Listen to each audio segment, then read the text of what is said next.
Hi there, Sandra here from the Schwowin's Nest. Thank you so much for joining me today. I'm going to start out my projects with this little sign. I'm using 4 of the tumbling tower blocks from the Dollar Tree, and I'm also using one of these square wood planks that you can also get at the Dollar Tree. I'm using a water-based gel stain in the color walnut. I'm going to brush it on and then wipe off the excess with a paper towel. I'll do that for the board, front and back, and all of the blocks.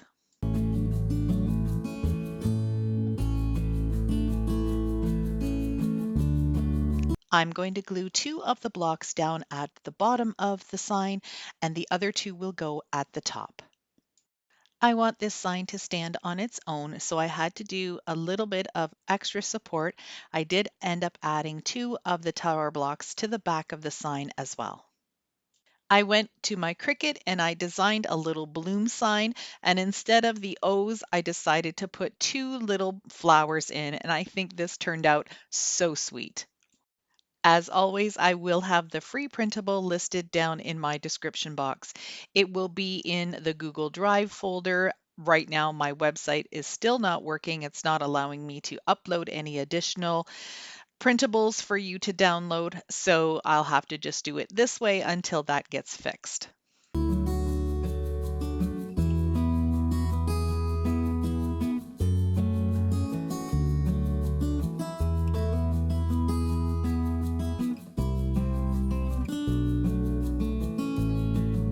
For the last few videos, I have been printing a lot of my designs on tissue paper, and I've got to tell you, I am addicted. I just love how they turn out.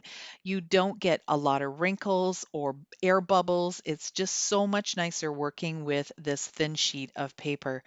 What I do with it is put it on a piece of printer paper. So I have a piece here. I've cut out the tissue paper just a little bit smaller than the printer paper. I'm going to smooth out the tissue paper and then just tape it down onto the printer paper. I do most of my tape up at the top. I do a little bit on the side, and then I do some down at the bottom as well. You want to make sure that this tissue paper doesn't have the opportunity to get caught in the feeder of your printer.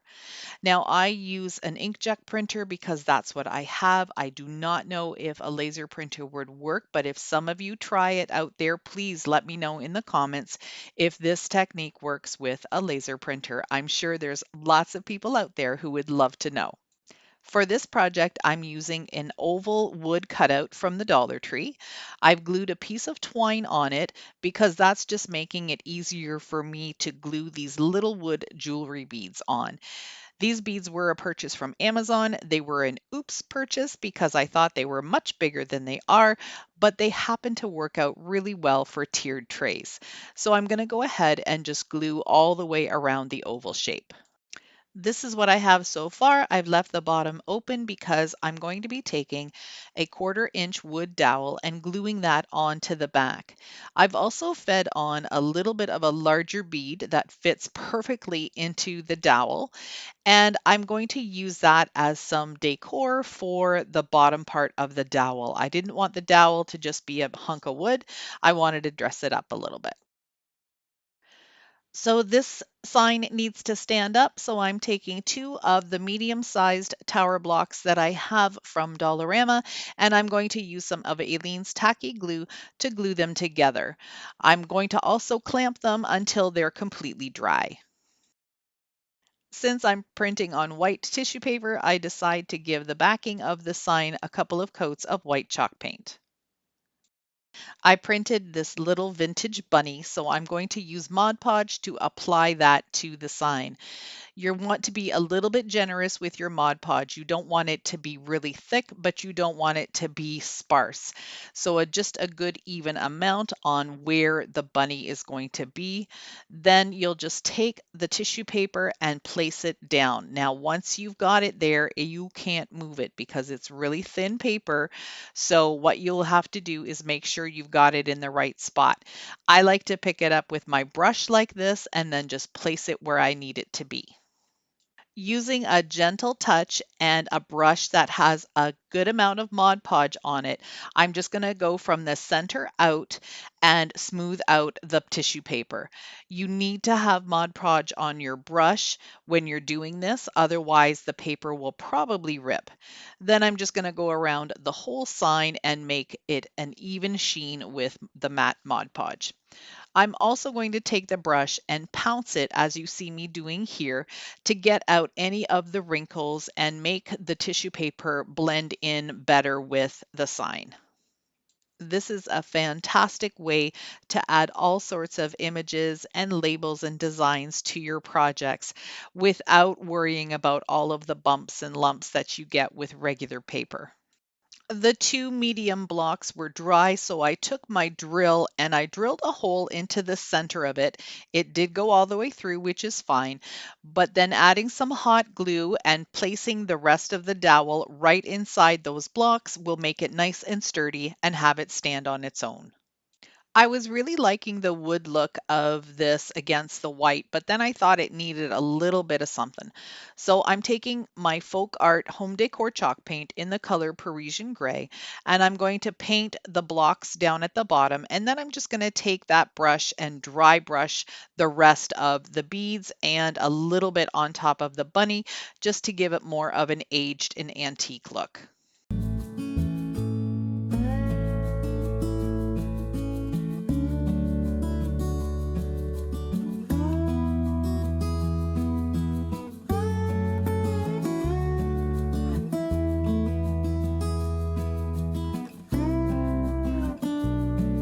Project number 3 is really fun. I made a larger one of these and I decided to do a small one for my tiered tray. So I started out with another one of those squares from the Dollar Tree. I cut it in half and then I'm going to cut it in half again. So I have 4 equal pieces of wood.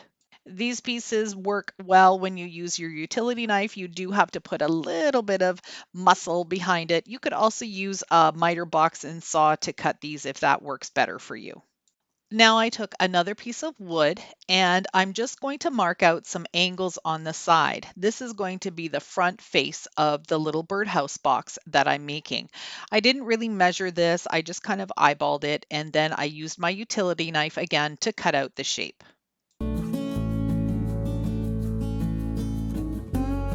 For the front of the birdhouse, to create the hole, the first thing I did was just drill a regular hole right into the center. Then I took a 1/2 inch spade drill bit and continued to drill until it cut out the hole. To assemble the box, I'm just going to use hot glue. I'm going to start with the bottom piece, put up my sides, and then put up the back. If you're enjoying my videos so far, hit that thumbs up button. That tells YouTube you like my video and they promote it more. I'm going to take a piece of square wood dowel that I have. This is a pack that I get at my local Dollarama store here in Canada, and these are really nice soft pieces. They work really well with the miter shears. I already have the angle cut out, so I just need to change the angle of my miter shears to a 60-degree angle, and I can go ahead and trim that angle perfectly. I'll cut out the exact same piece for the other side using the rest of the dowel, and then I'm just going to hot glue them in place. I also glued on a little piece of the round dowel as the perch for the birds. I found this beautiful Martha Stewart chalk paint in the color eucalyptus on clearance at Michael's, and I thought this would be the perfect color for this birdhouse. It's so pretty and spring-like, and it's not a really bright green, almost like a blue-green color. I just thought it was beautiful. I'm going to use this mushroom colored latex paint to dry brush all over the box and the front of the birdhouse. I decided to leave the roof peak the eucalyptus color because it looks so pretty and it gives a really nice contrast. I'm going to add a little piece of floral foam and just hot glue it into the bottom, just so I have somewhere to stick little flowers that I will probably switch out between spring and summer.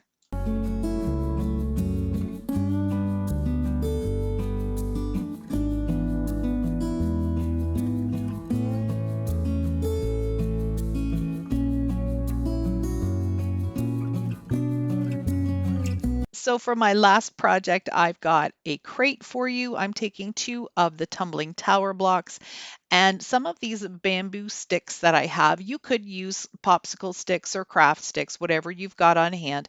And I cut them down to, I think, about 3 inches. I'm going to glue them onto the tumbling tower blocks, leaving a little bit of the block sticking out.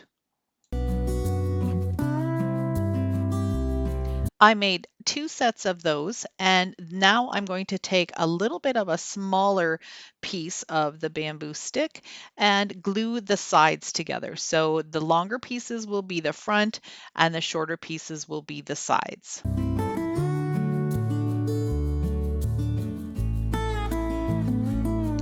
For the bottom, I just cut out a piece of scrap cardboard and I'm going to just glue that on.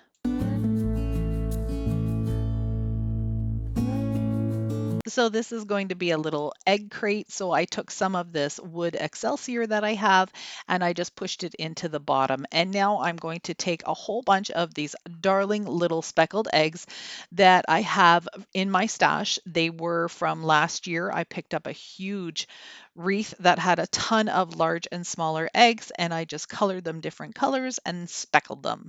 So I'm just going to go ahead and place them where I want them to be, but I will be hot gluing them in place because I don't want them to fall out. Using a little scrap piece of wood, I'm going to paint it a couple of times with my white chalk paint so I can create a little sign for my crate. Using my stencil brush and this Martha Stewart chalk paint in clay, I'm going to go ahead and give this a dry brush. You can see I've glued my eggs so they're not falling out anywhere.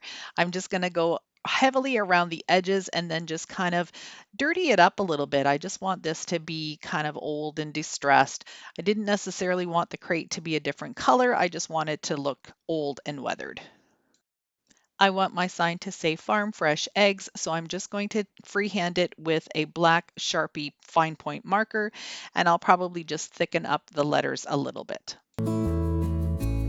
Using just a regular thick marker, I'm going to go ahead and color the sides and the edges, and then bring that marker up just a little bit onto the front of the sign to make it look a little bit like an enamel one. I'm going to use a little bit of that clay chalk paint just to go over the sign a little bit, again, just to make it look old and weathered. Then with a bit of hot glue, I'll just put it on the front of my crate.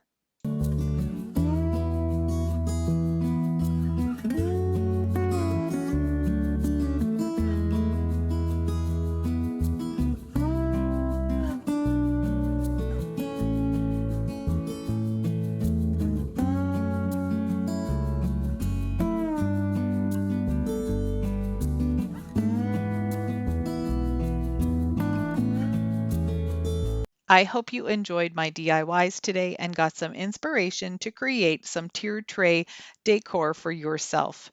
If you're new to my channel, I would love for you to stick around. Hit that subscribe button. That black arrow will show you exactly where to click. Thank you so much for watching. Have a wonderful day.